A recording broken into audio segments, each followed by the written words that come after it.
اعوذ باللہ من الشیطان الرجیم بسم اللہ الرحمن الرحیم۔ اللہ تبارک و تعالیٰ کے نام سے شروع جو بڑا مہربان اور نہایت رحم کرنے والا ہے۔ قرب قیامت کا ایک ایسا خوفناک فتنہ جس کا خوف اور دبدبہ ہر زمانے میں پایا جاتا تھا۔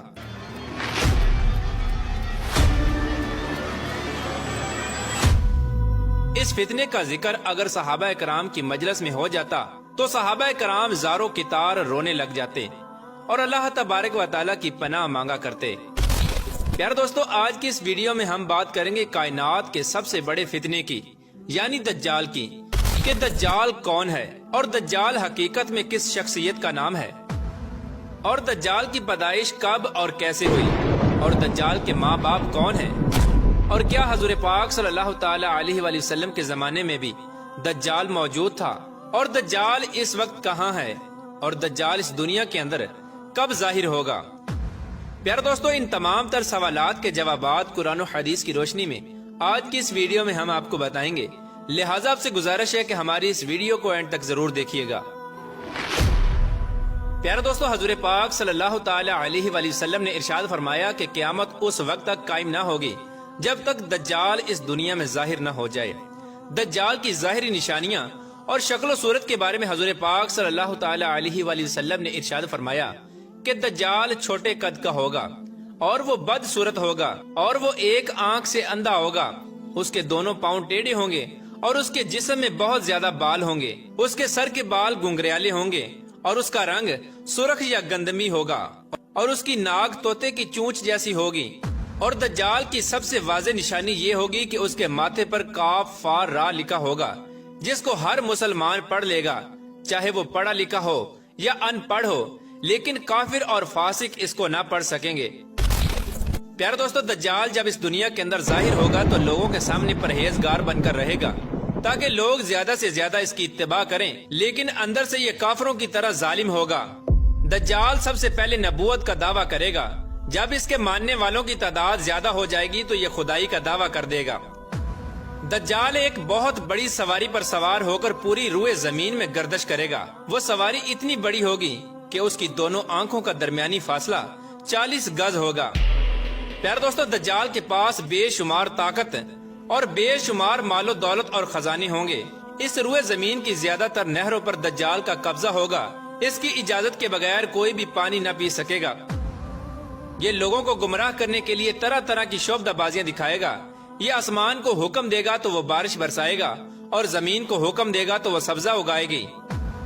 اس وقت دجال اپنے آپ کو خدا کہے گا۔ جو لوگ اس کے پیروکار بن جائیں گے تو دجال ان کو مالا مال کر دے گا اور وہ عیش و عشرت کی زندگی گزاریں گے، اور جو لوگ دجال کو خدا ماننے سے انکار کر دیں گے تو دجال ان کو قتل کر دے گا۔ پیارے دوستو، دجال بجلی کی رفتار سے بھی زیادہ تیزی کے ساتھ زمین کے اندر گردش کرے گا اور وہ دنیا کے ہر کونے میں جائے گا۔ اس وقت تمام دنیا کے کافر اور اسرائیلی لوگ دجال کی حمایت کریں گے اور اس کی جماعت کے ساتھ شامل ہو جائیں گے، لیکن جو سچا مسلمان ہوگا وہ اس کو پہچان لے گا اور وہ اس کو خدا ماننے سے انکار کر دے گا۔ دجال پوری روئے زمین کے اندر فتنہ فساد پھیلانے کے بعد مکہ اور مدینہ کی طرف روانہ ہوگا۔ جب یہ مکہ میں داخل ہونے کی کوشش کرے گا تو اس کو مکہ میں داخل ہونے سے روک دیا جائے گا، اور آخر کار مکہ سے ذلیل و خوار ہو کر مدینے کی طرف جائے گا۔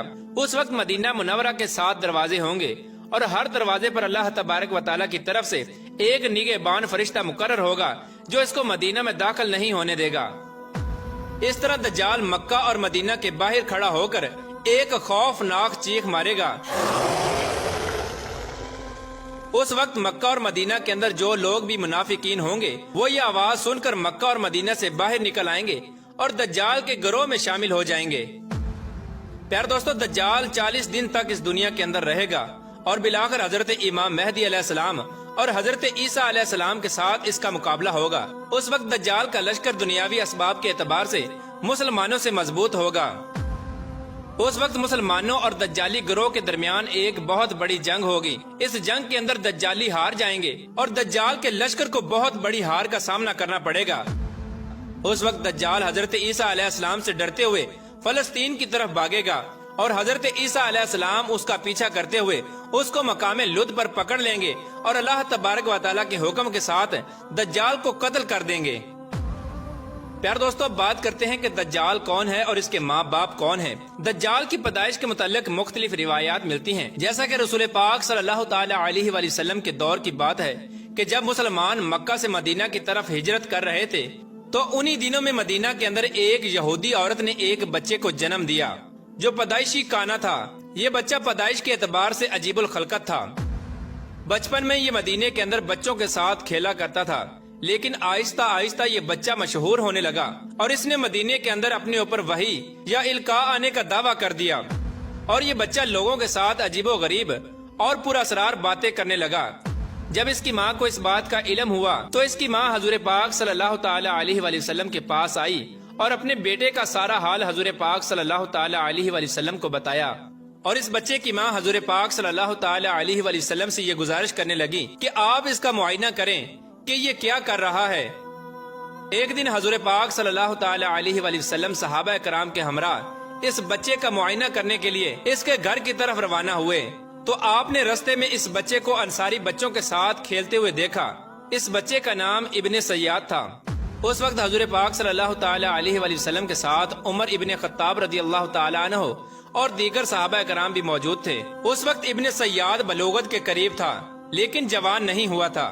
حضور پاک صلی اللہ تعالی علیہ وآلہ وسلم اس کے قریب گئے لیکن اس کو پتہ نہ چلا تو آپ صلی اللہ تعالی علیہ وآلہ وسلم نے اس کی کمر پر ایک ضرب لگائی اور ابن سیاد سے فرمایا، کیا تم گواہی دیتے ہو کہ میں اللہ کا رسول ہوں؟ تو ابن سیاد نے آپ صلی اللہ تعالی علیہ وآلہ وسلم کی طرف دیکھا اور کہا کہ میں گواہی دیتا ہوں کہ آپ اللہ کے رسول ہیں۔ پھر ابن سیاد نے حضور پاک صلی اللہ تعالی علیہ وآلہ وسلم سے کہا کہ کیا آپ گواہی دیتے ہیں کہ میں اللہ کا رسول ہوں؟ تو آپ صلی اللہ تعالی علیہ وآلہ وسلم نے ابن سیاد کو چھوڑ دیا اور فرمایا کہ میں اللہ اور اس کے رسولوں پر ایمان لایا۔ اس کے بعد نبی پاک صلی اللہ تعالی علیہ وآلہ وسلم نے ابن سیاد سے پوچھا کہ تو کیا دیکھتا ہے؟ تو ابن سیاد نے کہا کہ میں سمندر پر عرش دیکھتا ہوں۔ تو اس وقت حضور پاک صلی اللہ تعالی علیہ وآلہ وسلم نے ارشاد فرمایا کہ وہ ابلیس کی چال ہے۔ اس وقت ابن سیاد نے حضور پاک صلی اللہ تعالی علیہ وآلہ وسلم کو بتایا کہ میرے پاس سچی اور جھوٹی خبریں آتی ہیں۔ یہ بات سن کر آپ صلی اللہ تعالی علیہ وآلہ وسلم نے فرمایا، پھر تو تیرا معاملہ الٹ ہو گیا۔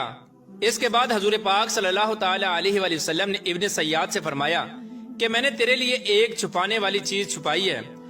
دراصل اس وقت حضور پاک صلی اللہ تعالی علیہ وآلہ وسلم نے اپنے دل کے اندر لفظ دخان سوچا تھا تو ابن سیاد حضور پاک صلی اللہ تعالی علیہ وآلہ وسلم سے کہنے لگا کہ آپ نے دل کے اندر جو چیز چھپائی ہے وہ الدخ ہے۔ تو اس پر آپ صلی اللہ تعالی علیہ وآلہ وسلم نے ارشاد فرمایا کہ ذلیل ہو جا، تیری قدرت بڑھ نہیں سکتی۔ اس وقت حضرت عمر رضی اللہ تعالی عنہ نے فرمایا کہ اگر آپ مجھے اجازت دیں تو میں اس کی گردن اڑا دوں۔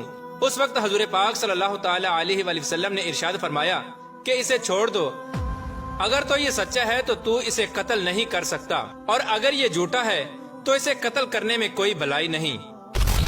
پیار دوستو، مدینے کے لوگ ابن سیاد کے بارے میں یہ کہا کرتے تھے کہ بعض شیاطین اس کے پاس آتے تھے جو اس کو عرش الہی کی خبریں دیا کرتے تھے، جبکہ حضور پاک صلی اللہ تعالی علیہ وآلہ وسلم نے ابن سیاد کے معاملے میں سکونت اختیار کی ہے، کیونکہ آپ صلی اللہ تعالی علیہ وآلہ وسلم کی طرف یہ وحی نہیں کی گئی کہ ابن سیاد کی حقیقت کیا ہے، جبکہ بعض لوگ ابن سیاد کو ہی دجال مانتے ہیں اور کچھ صحابہ کرام کا خیال بھی یہی تھا۔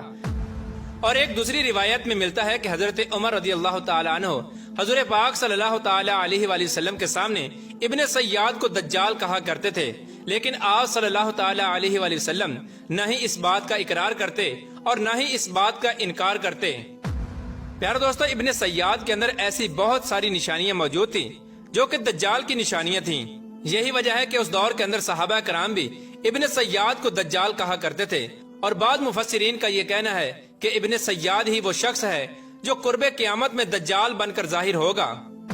حضرت ابو سعید خدری رضی اللہ تعالی عنہ بیان کرتے ہیں کہ ابن سیاد مجھ سے کہنے لگا کہ میں دجال کے ماں باپ کو بھی جانتا ہوں اور دجال کو بھی جانتا ہوں۔